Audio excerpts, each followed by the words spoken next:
Being a Pacific Islander, in particular of Polynesian descent, may have a genetic predisposition to high uric level and therefore may increase your risk of getting gout.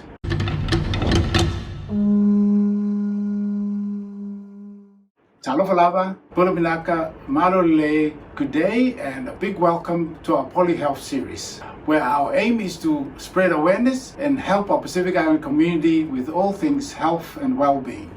My name is Dr Paniani Patu. I'm a Simon doctor. Thank you for joining our series today. We're very excited to bring you the first topic of the series, and it's going to be centered around gout. Gout is a disease of the joints or arthritis. It is mostly associated with elevated levels of uric acid in the body or hyperuricemia. Uric acid is a normal waste product of the body, and it commonly builds up to a high enough level that it starts to form crystals, and it's these crystals that gets deposited in and around the joints that causes inflammation. Typically, it's a big toe that gets affected first. We don't know why this is the case. However, we also find that any other joints in the body can be affected as well. It is a common disease in general practice, and it's becoming more prevalent worldwide. It is common in men over 40s and is also common in postmenopausal women in about equal proportion. In my practice, I've seen a lot of Pacific Islanders presenting with gout over the years, and even some as young as 30 now. Symptoms is a manifestation of the inflammation around the joints, and includes 1. Redness, 2. Swelling, 3. Increased pain and disability, and 4. Tophi or chronic soft tissue swelling around the gout joint.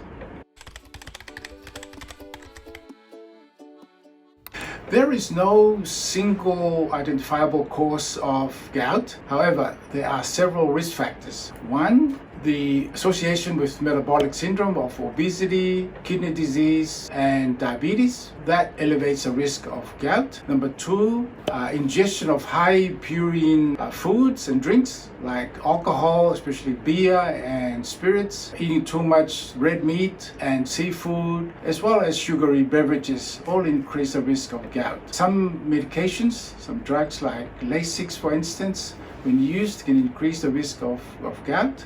And lastly, there is some studies from the University of Otago in New Zealand which seems to suggest that being a Pacific Islander, in particular of Polynesian descent, may have a genetic predisposition to high uric level and therefore may increase your risk of getting gout.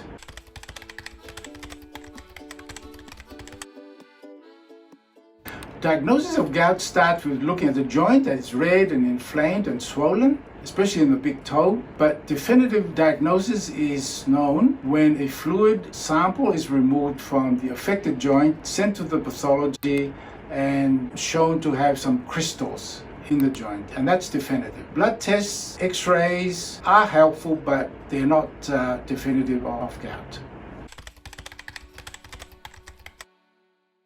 Treatment is divided into 2 parts. Number 1, the acute episode is treated with painkillers, non-steroidal anti-inflammatories, steroid tablets or injection, and then some comfort treatment like ice, rest, elevation, and soft tissue massage. The second part is the treatment for chronic ongoing gout, and it's targeted towards reducing the uric acid level. And this treatment is called treatment to target, and we use tablets like allopurinol to reduce the level of uric acid in the body, and this level is less than 0.35 millimoles per liter. Some of these medicines may have side effects, but your doctor will discuss them fully with you. Gout prevention is very important and includes 4 key areas. Number 1, regular visits with your doctor. 2, maintaining a level of treat to target of your uric acid level. 3, try to reduce and remove triggers like certain foods, red meat, seafood, and beverages that increase the risk of gout. Number 4, making healthy lifestyle changes. Maintaining a good weight that is healthy for you, reduce the alcohol level, exercise about 30 minutes every day, most days a week. Try and get enough sleep of at least 8 hours a night. And remember, prevention is always better than cure. What's our take-home message for this series?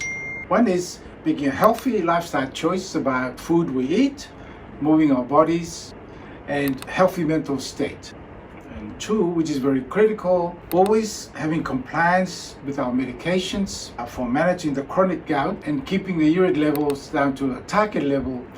And remember, the last is to eat healthy, exercise regularly, sleep well, and be happy. Thanks for listening to our first episode. And again, if you want to be part of the PolyHealth movement and be part of the change for a healthy Pacific Island community, please subscribe to our channel, which is free, like this video, and share it with your friends. And stay tuned for more content. We will bring health to the Pacific.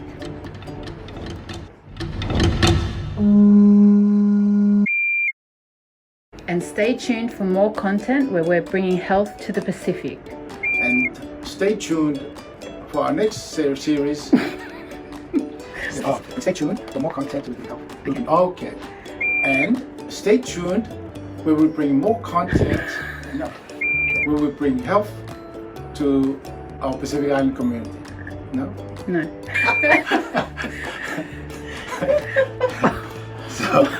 Yes. So what's our takeaway message? And number 4. Hang on, stop. Certain foods that we eat. What you eat is what you look like.